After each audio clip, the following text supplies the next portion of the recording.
Hello, my name is Adrienne Paine, and I am the library tech at Boulevard School. I also have a son who is a senior at the high school. Today, I've been asked to share a story about voting rights in America as part of the celebration of beloved community. I hope that you will enjoy the story, and for some of you, there may be some words that you're not familiar with. And so I wanted to let you know what they mean before we begin the story. If you consent to something, you agree to it. The rolls are lists of voters. If you are enfranchised or franchise or have suffrage, you are given the right to vote. Abolition is to get rid of slavery, and amendments are formal changes to the United States Constitution. All right. Today's story is Equality's Call, the story of voting rights in America, by Deborah Diesen and illustrated by Magdalena Mora. Equality's Call.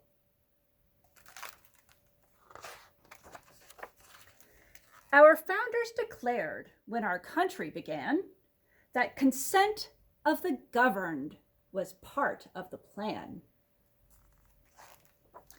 Through voting, elections, and representation, the voice of the people would strengthen our nation.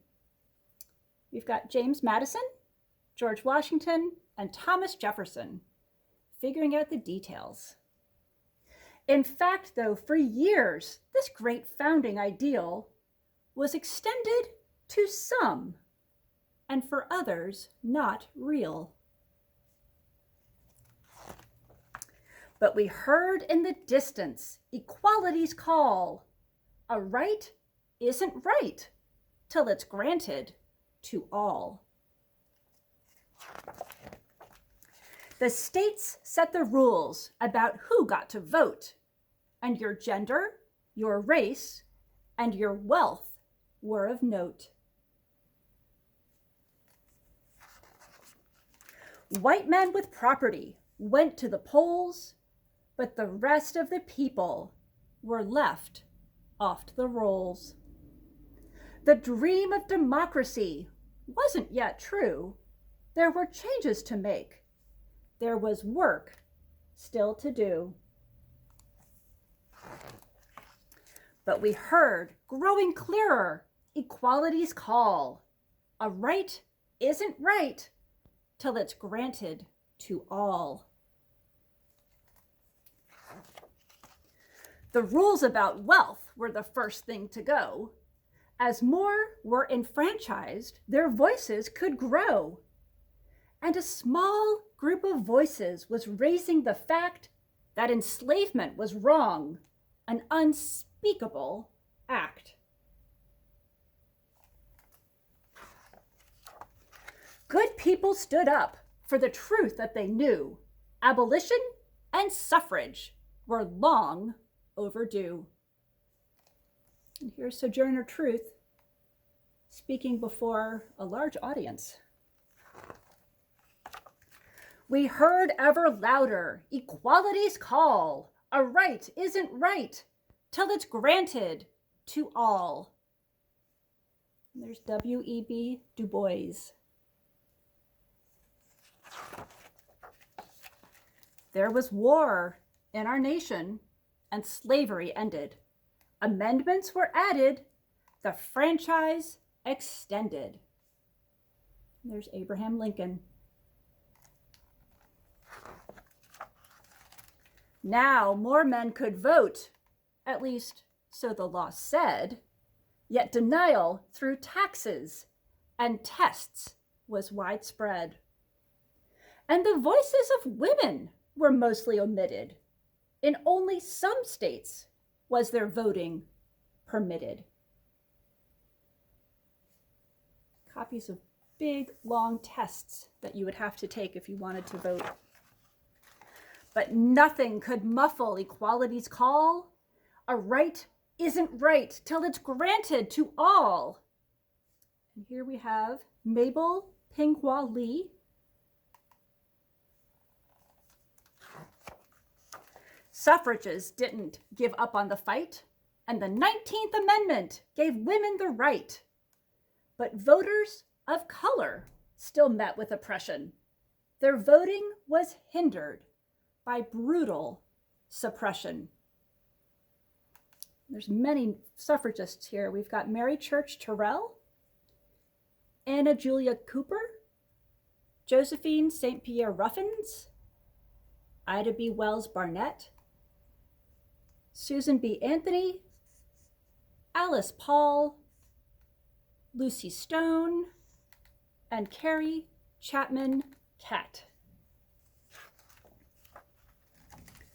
So we passed legislation to make voting fair, to extend and protect voters' rights everywhere. 1924, the Indian Citizenship Act is passed. 1964, the Civil Rights Act is passed. 1965, the Selma to Montgomery March and the Voting Rights Act is passed. 1970, the first extension of the Voting Rights Act. And here we have Fannie Lou Hamer. We heard it, we felt it, equality's call. A right isn't right till it's granted to all. There's John Lewis. The journey's not over. The work hasn't ended. Democracy's dream must be constantly tended. But where we are now is a debt that we owe to the work of more people than ever we'll know. And each time we vote, we acknowledge that past.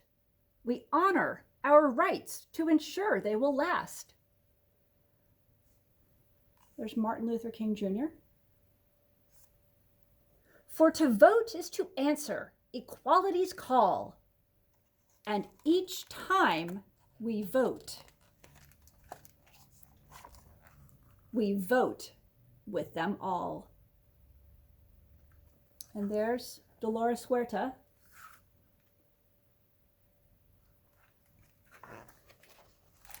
And then there's a number of voting-related amendments and legislation that have been passed between 1870 and 2002 just about voting.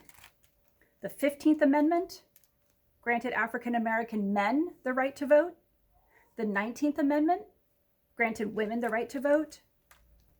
The Indian Citizenship Act granted citizenship to Native Americans, which meant they could vote.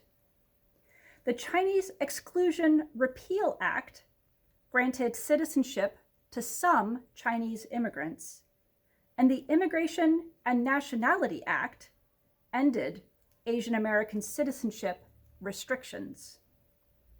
The 23rd Amendment gave residents of Washington, D.C. the right to vote for president and vice president. The 24th Amendment outlawed the poll tax in federal elections. The Voting Rights Act outlawed discriminatory voting rules, such as literacy tests. The 26th Amendment lowered the voting age from 21 to 18. The Voting Accessibility for the Elderly and Handicapped Act improved physical access to voting. The National Voter Registration Act required states to expand voter registration opportunities, and the Help America Vote Act made reforms to the election system. And as you can see, only a very few of the people whose names I pointed out, who were represented in the book, have made a difference for voting rights for all of us. And the author and illustrator leave us with the question, how will you Answer: equality's call. Thanks so much, friends. Remember, we need to keep celebrating Martin Luther King Jr. Day and commit to our celebration of beloved community. Thanks so much.